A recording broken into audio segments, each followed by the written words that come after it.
Welcome to our channel. 11th standard சிறப்பு தமிழ் இயல் 1ல் பார்ட் 2 வீடியோ தான் நம்ம இப்போ பார்க்க போகிறோம். மணிக்கொடி காலம். பாரதியை தொடர்ந்து தமிழில் பல்வேறு கவிஞர்கள் புதுக்கவிதை எழுத முற்பட்டனர். புதுக்கவிதை முன்னோடிகளான நா. பிச்சமூர்த்தி, கூப்பா ரா என்று அழைக்கப்படுகிற கூப்பா ராஜகோபாலன், கானா சுப்பிரமணியன், புதுமைப்பித்தன் போன்றோர் மணிக்கொடி இதழில் புது கவிதைகளை எழுதினர். மணிக்கொடி காலம்தான் முதல் தலைமுறை என்றும் அழைக்கப்படுகிறது. நா. பிச்சமூர்த்தி தான் புது கவிதையின் தந்தை என்று அறியப்படுகிறார். இக்காலகட்டத்தில் தான் கிராம ஊழியன், கலாமோகினி ஆகிய இதழ்களும் வசன கவிதைகளை வெளியிட்டன. அடுத்து எழுத்து காலம். புதுக்கவிதை மறுமலர்ச்சியும் வலிமையும் பெற்றதில் எழுத்து இதழின் பங்கு குறிப்பிடத்தக்கதாகும். எழுத்து காலத்தில் சீசு செல்லப்பா தொடங்கிய எழுத்து இதழ் புதுக்கவிதையின் சோதனை முயற்சிகளை வெளியிட்டது. இதை நல்லா பார்த்துக்கோங்க. ஏன்னா சீசு செல்லப்பா தொடங்கிய எழுத்து இதழ் தான் புதுக்கவிதையின் சோதனை முயற்சிகளை வெளியிட்டுள்ளது.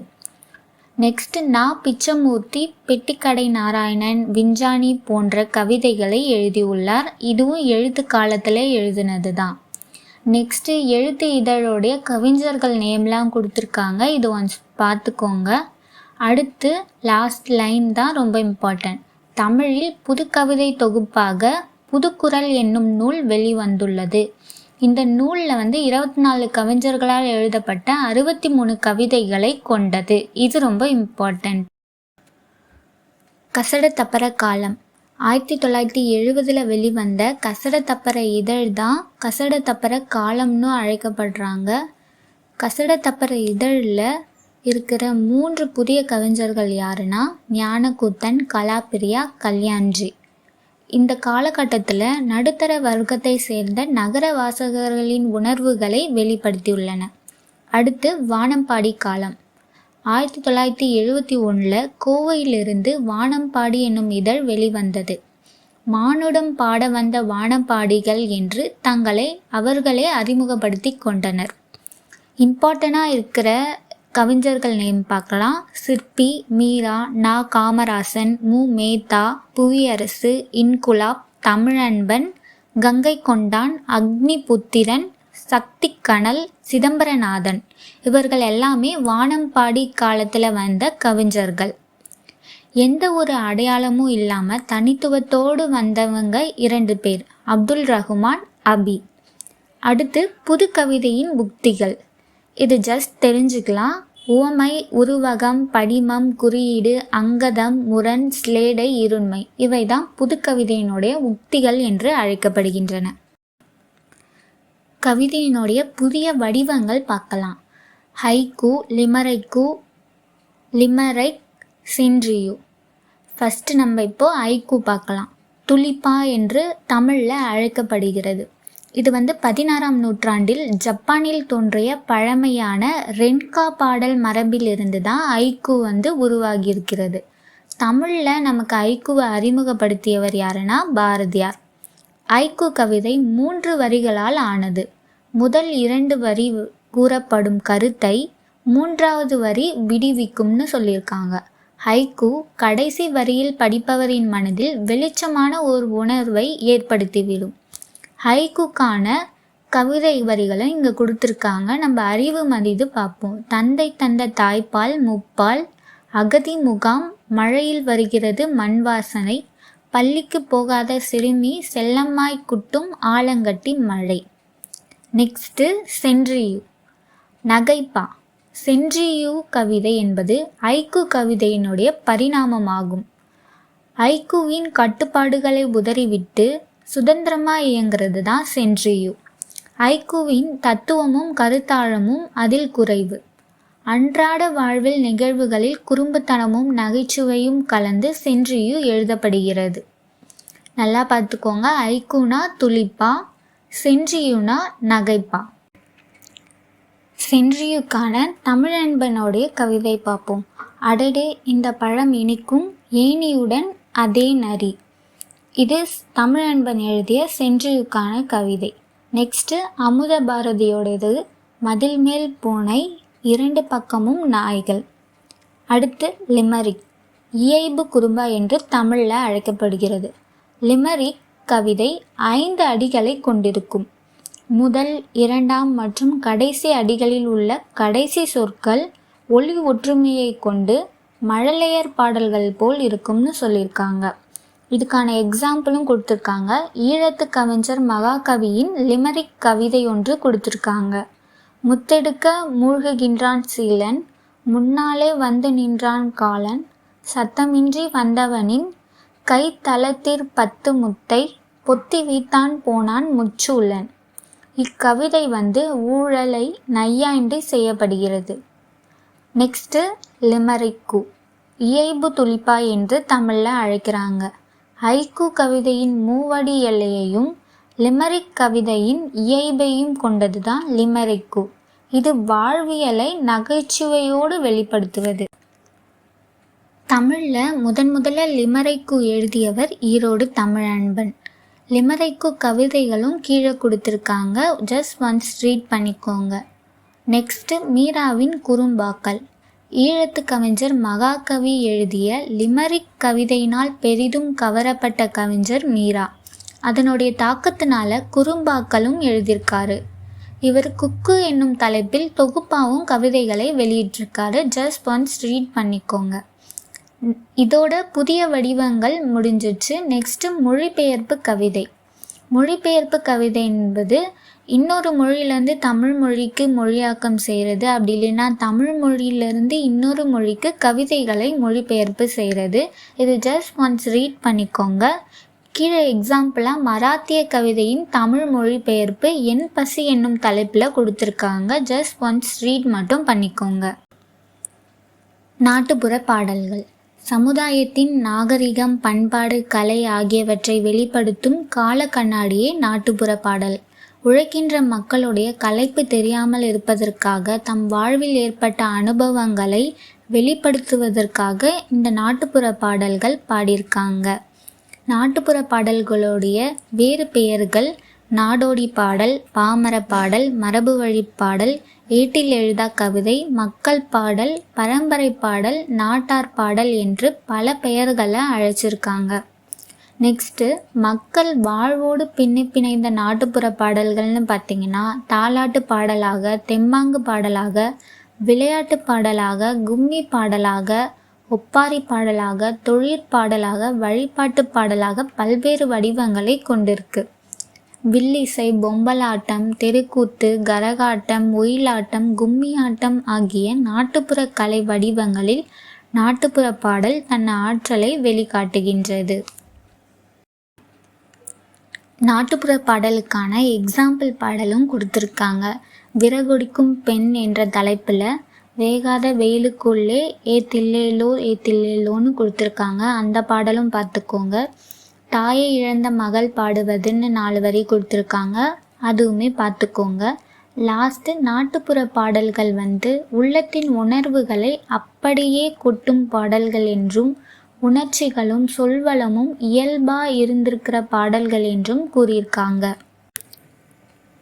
தனிப்பாடல்கள். தனிப்பாடல்கள் என்பது தனித்தனி புலவர்களால் பல்வேறு காலகட்டங்களில் எழுதப்பட்ட பாடல் தனிப்பாடல். தமிழ் அறிஞர்களும் சுவைஞர்களும் பெரிதும் முயன்று தேடி தனிப்பாடல்கள் என்ற தலைப்பில் தொகுத்திருக்காங்க. இப்போது அழகிய சொக்கநாதர் எழுதிய தனிப்பாடல் ஒன்று இங்கே கொடுத்துருக்காங்க. முற்பாதி போய்விட்டால் இருண்டே ஆகும்னு ஒரு பாடல். இதை ஒன்ஸ் ரீட் பண்ணிக்கோங்க. நெக்ஸ்ட்டு அழகிய சொக்கநாதரை பற்றியும் நமக்கு கொடுத்துருக்காங்க. இதுதான் ரொம்ப இம்பார்ட்டண்ட். திருநெல்வேலி மாவட்டத்தை சார்ந்த அழகிய சொக்கநாதர் ஸ்லேடை பாடுவதில் வல்லவர். இவர் 25க்கு மேற்பட்ட தனி பாடல்களை பாடியிருக்காரு. முத்துசாமி என்பவர் தான் இவரை ஆதரிச்சிருக்காரு. இவர் 18ஆம் நூற்றாண்டின் பிற்பகுதியில் வாழ்ந்தவர். இவர் காந்திமதி அம்மையின் மீது பிள்ளைத்தமிழ் மாலையும் பாடியிருக்காரு, அந்தாதியும் பாடியிருக்காரு. அழகிய சொக்கநாதர் எழுதிய தனி பாடலுடைய பொருள் கொடுத்துருக்காங்க. இது ஜஸ்ட் ஒன்ஸ் ரீட் பண்ணிக்கோங்க. நெக்ஸ்ட்டு சுந்தர கவிராயரை பற்றி பார்ப்போம். 18ஆம் நூற்றாண்டின் இறுதியில் வாழ்ந்தவர் தான் சுந்தர கவிராயர். உழவு தொழிலின் உயர்வை நன்குணர்ந்தவர். எட்டயபுரம், அருணாச்சலதுரை, தையூர் முத்து முதலானோர் சுந்தர கவிராயரை ஆதரிச்சிருக்காங்க. இவருடைய தனிப்பாடலின் விடுகதையும் இங்கே கொடுத்துருக்காங்க, அதனோட பொருளும் இங்கே கொடுத்துருக்காங்க. சித்தர் பாடல்கள். சித்துனா அறிவு என்ற பொருளை குறிக்கும், சித்தர்னா அறிவுடையோர் என்ற பொருளை குறிக்கும். சமூக ஏற்றத்தாழ்வுக்கு எதிராக விமர்சனை வைத்தவர்கள் தான் சித்தர்கள். மெய்யியல் அனுபவங்களையும் முன்வைத்தார்கள். நெக்ஸ்ட் இவர்கள் யோகாசனம், வர்மம், பஞ்சபட்சி, சாஸ்திரம், வானவியல் போன்ற பல்வேறு துறைகளிலும் ஆற்றல் பெற்றிருந்தனர். பிராணாயாமம் என்ற மூச்சு பயிற்சி தான் சித்தர்களின் கொடையாகும். சித்தர்கள் தமது கண்டுபிடிப்புகளையும் ஆற்றல்களையும் மக்களின் நன்மைக்கே பெரும்பாலும் பயன்படுத்தியிருக்காங்க. சமூகத்தில் நிலவிய மூட பழக்க வழக்கங்களுக்கு எதிரானவர்கள். மருத்துவத்தில் சித்த மருத்துவம் என்ற தனிப்பிரிவு தோன்றும்படி பல்வேறு நோய்களையும் அவற்றை தீர்க்கும் மருந்துகளையும் கண்டறிந்தவர்கள் சித்தர்கள். இடைக்காட்டு சித்தர். இடைக்காடு என்ற ஊரில் பிறந்ததுனால தான் இவர் இடைக்காட்டு சித்தர் என்று அழைக்கிறாங்க. போகருடைய சீடர் தான் இடைக்காடர். இடைக்காடர் ஞானசூத்திரம் 70 என்ற நூலும் எழுதியிருக்காரு. மெய்ப்பொருளின் தன்மையினையும் பிறவியற்ற பேரின்ப நிலையை எழுதும் வழியினையும் இவர் பாடியுள்ளார். இடைக்காட்டு சித்தருடைய பாடலும் கொடுத்துருக்காங்க. கண்ணுள் மணியை கருதிய பேரொளியே. இந்த பாடலும் ஒன்று ரீட் பண்ணிக்கோங்க. அதுக்கான மீனிங்கும் பக்கத்தில் கொடுத்துருக்காங்க, அதையும் ரீட் பண்ணிக்கோங்க. நெக்ஸ்ட்டு குதம்பை சித்தர். வெட்ட விடி தன்னை மெய்யொன்று அப்படின்ற பாடல் கொடுத்துருக்காங்க. இது ரொம்பவே இம்பார்ட்டண்ட், இதையும் படிச்சுக்கோங்க. குதம்பை சித்தர். குதம்பாய் என்ற மகடு முன்னிலை வருவதனால தான் இவர் குதம்பை சித்தர் என்று அழைக்கிறாங்க. குதம்பை சித்தருடைய பாடல் கொடுத்துருக்காங்க, அதுக்கான பொருளும் கொடுத்துருக்காங்க. உலகம் நிலையற்றது, வெட்ட வெளியாக உலக இயக்கமே நிலையானதுன்னு சொன்னவர் தான் குதம்பை சித்தர். நெக்ஸ்ட்டு சிற்றிலக்கியங்கள். பேரிலக்கியங்கள்னா அறம், பொருள், இன்பம், வீடு ஆகிய 4ஐயும் சொல்கிறது பேரிலக்கியம். இந்த 4ல் ஏதாவது ஒன்றோ அல்லது பலவோ குறைந்து வருவது தான் சிற்றிலக்கியம். சிற்றிலக்கியங்கள் தொல்காப்பியத்தில் கூறும் விருந்து என்னும் வனப்பினுள் அடங்கும். 96 வகையான சிற்றிலக்கியங்கள் இருக்கு. சங்கம் முதல் இன்று வரை பெரிதும் சிறிதுமாக இந்த சிற்றிலக்கியங்கள் எழுதப்பட்டு வருகிறது. பல்லவர் காலத்தில் பக்தி இலக்கியங்கள் செழித்தொழுங்கியதைப் போல நாயக்கர் காலத்தில் சிற்றிலக்கியங்கள் சிற்றிலக்கிய வகைகளில் ஒன்று கீர்த்தனை. கீர்த்தி என்னும் சொல்லுக்கு புகழ், இசை என பல பொருள் உண்டு. கீர்த்தனை என்பது இசை பாடலும் என்பர். இந்த சிற்றிலக்கிய வகைகளுள் கீர்த்தனை ஒன்றுங்கிறது குரூப் 2 கொஷின். ஸோ இதை நல்லா பார்த்துக்கோங்க. சிந்து என்ற பாடல் வகையை கீர்த்தனைகளாக வளர்ச்சி பெற்றுள்ளது. நெக்ஸ்ட்டு குடும்ப சம்பந்த கீர்த்தனைகள்ன்ற பாடல் வரிகள் மாயூரம் வேதநாயகர் எழுதினது கொடுத்துருக்காங்க. இது ஜஸ்ட் ஒன்ஸ் ரீட் பண்ணிக்கோங்க. மாயூரம் வேதநாயகனரை பற்றி தான் பார்க்க போகிறோம். இவர் நிறைய கீர்த்தனை பாடல்களை சமரச நோக்கோடு பாடியவர். 192 கீர்த்தனை பாடல்களை எழுதி அதை ஒரே நூலாக சர்வ சமய சமரச கீர்த்தனைகள்ன்ற நூலாக வெளியிட்டிருக்காரு. இவர் தேவதோத்திர கீர்த்தனை, ஈஸ்வர வருடத்து பஞ்சத்தை பற்றிய கீர்த்தனை, இதோபதேச கீர்த்தனை, உத்தியோக சம்பந்த கீர்த்தனை, குடும்ப சம்பந்த கீர்த்தனைன்னு 5 வகைப்படுத்தியிருக்காரு. வேதநாயகனார் திருச்சிராப்பள்ளிக்கு அருகிலுள்ள குளத்தூரில் பிறந்தவர். சிறு வயதிலேயே ஆங்கில பயிற்சி பெற்றதுனால மாவட்ட நீதிமன்றத்தில் மொழிபெயர்ப்பாளராக பணியாற்றியிருக்காரு. பின்பு தரங்கம்பாடி, சீர்காழி, மாயூரம் போன்ற மாவட்ட நீதிமன்றங்களில் முன்சீப்பாகவும் பணியாற்றியிருக்காரு. 1876 பிரதாப முதலியார் சரித்திரம்ன்ற நூலையும் எழுதியிருக்காரு. தமிழில் வெளியான முதல் புதினமே பிரதாப முதலியார் சரித்திரம்தான். கவி பாடும் புலவர்களை அவர்களின் கவி பாடும் திறனுக்கேற்ப ஆசுகவி, மதுரகவி, சித்திரக்கவி, வித்தாரக்கவின்னு 4 வகைப்படுத்தலாம். முதல்ல ஆசுகவி. பொருளடி, பாவனி முதலியன தந்து மற்றொருவன் பாடுக என்ற உடன் பாடுவோன் தான் ஆசுகவி. மதுரகவி. பொருட்செல்வம், சொற்செல்வம், தொடை விகற்பம் சிறிய, உருவகம் முதலிய அலங்காரத்தோடு இனிய ஓசையுடன் பாடுவோன்டாம் மதுரகவி. சித்திரக்கவி மாலை மாற்று, சுழிக்குளம், நாகப்பந்தம், சக்கரம், எழு கூற்றுருக்கை முதலிய மெலிர கவி பாடுவோன்டான் சித்திரக்கவி. வித்தாரக்கவி மாலை, யமகம், கலம்பகம், தாசங்கம், புராணம் முதலிய விரித்து பாடுவோன் வித்தாரக்கவி. இவர்களை பணுவர்னு சொல்லுவாங்க. இப்போது சித்திரக்கவியை பற்றி ப்ரீஃபாக கொடுத்துருக்காங்க. சித்திரக்கவினா ஓவியப்பான்னு கூறுவாங்க. சித்திரக்கவி என்பது தமிழில் காணப்படும் இலக்கிய வகைமைகளுள் ஒன்று. தொல்காப்பியத்தில் வண்ணங்கள் சித்திரக்கவிகளிலும் கூறியிருக்காங்க. நெக்ஸ்ட்டு திருமங்கை ஆழ்வாரால் பாடப்பட்ட திருவெழுக்கூற்றருக்கை ஓவிய பாங்குடன் அமைந்த சித்திரக்கவி. அவரை தொடர்ந்து அருணகிரிநாதரும் சித்திரக்கவிகளை பாடியிருக்காங்க. நெக்ஸ்ட்டு பாம்பன் சுவாமிகளும் சித்திரக்கவிகளை படைச்சிருக்காங்க. ஓவியப்பா வகைகளில் நாகப்பந்தம், இரட்டை நாகப்பந்தம்ன்ற வகைகள்லாமும் இருக்குது. இது ஜஸ்ட் ஒன்ஸ் ரீட் மட்டும் பண்ணிக்கோங்க. உங்களுக்கு தெரியுமான்ற பாக்ஸ் கண்டென்ட்டில் சாகித்ய அகாடமி பரிசு பெற்ற கவிதை நூல்கள் கொடுத்துருக்காங்க. இது படிச்சுக்கோங்க. நெக்ஸ்ட்டு அறிவோம் தெளிவோம்ன்ற பாக்ஸ் கண்டென்ட்டில் ரவீந்திரநாத் தாகூரை பற்றியும் கொடுத்துருக்காங்க. அதுவும் படிச்சுக்கோங்க.